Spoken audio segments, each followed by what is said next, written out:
All right, let's chat now to SABC News international editor Sophie Mokoena. And Sophie, it's incredible that he responded categorically no when a journalist asked him in the UK, do you think this could lead to you leaving office prematurely? It looks like now he may leave office prematurely. That's the speculation. He was expected to address the nation tonight. Now what? That's been called off. What's expected now? Well, I think the president didn't see this one coming. I think he was hopeful that based on his presentation, he will be able to win this one. But unfortunately, it wasn't to be. And today, the information that he was going to address the nation, the intention, I think, was to communicate. But, you know, in a situation like this, you have people around you who constantly advise you, both inside the country and outside the country, so that you don't commit further mistakes. And therefore, I think somebody whispered in his ear, one ear, I guess, to say, hold on. We know that as we speak, the ANC National Working Committee is meeting. He is a member of the ANC National Working Committee. And I think for those who support him in the party, they took a decision to see what's likely to happen within the NWC. That's where they are going to test waters, so that tomorrow, when the NEC is sitting, they know exactly who is for and who is against, and they can strategize. So I think changing his mind in terms of addressing the nation is this continuous consultation. But it's not looking good. It is not looking good.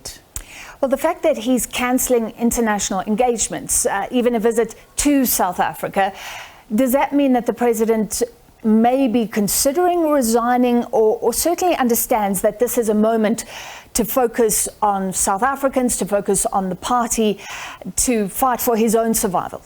You realize when he was in the United Kingdom, the media coverage was very, very hostile. Every media house was talking about him going to United Kingdom or London, but having this cloud hovering over his head.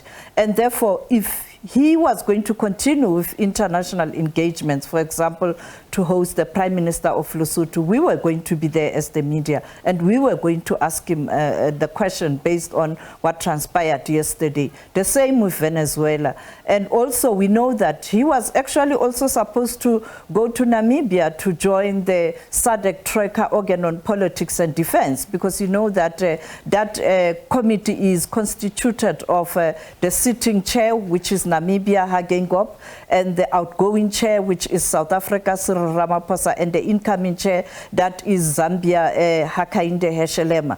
And we ended up seeing just ministers and the deputy ministers meeting to discuss thorny issues within the SADC region. And I think he took a decision to cancel all those engagements because he knew that there was no way the media wouldn't have doorstopped him or asked those questions. And these are international engagements. It means international media was going to pick up on this story. And therefore, I think he was avoiding that embarrassment. I mean, he even cancelled appearing before the National Council of Provinces today. So that was a local engagement. Talking about the reception in the UK, explain further, how has Phala Phala affected the president's reputation, affected South Africa's reputation? We're seeing the rand falling on the speculation that he may go, and there's uncertainty around the future. This is about our global reputation as well. I had somebody saying it's unprecedented. It's not true. Thabo Mbeki was recalled. At that time, the country didn't expect that. And the country continued. In the same way, an analyst earlier on in that package from Kaya Kumalo said that the democratic institutions or organizations and South Africans are able to weather the storm. And therefore, Mbeki left, nothing happened. Yes, there were rumblings, and later there were regrets, and we found ourselves in a mess, but he left.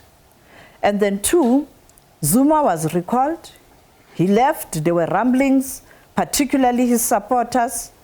Here we are, still standing, now looking at another possibility of a head of state in South Africa leaving office. And South Africa is still standing. Therefore, I think South Africa, as the analyst pointed out, is a case study in terms of the maturing democracy, and South Africa leading the way in terms of how to handle complex matters. Today, the process, when you look at how Mbeki was recalled, what happened, it was a different issue and scenario and processes, and the country was caught off guard. When Zuma left, the Constitutional Court had pronounced or made it clear that Parliament, as the place where the representatives of the people are, must formulate better processes for impeachment. And that is why you had this committee. And yesterday, former Chief Justice Ngobo spoke to that. And therefore, the country is developing fast and kind of maturing. And I think even in this case, yes, it will take time, but we will reach a finality. I don't know what kind of finality. All right, thank Zuma you was also in denial, but he finally left.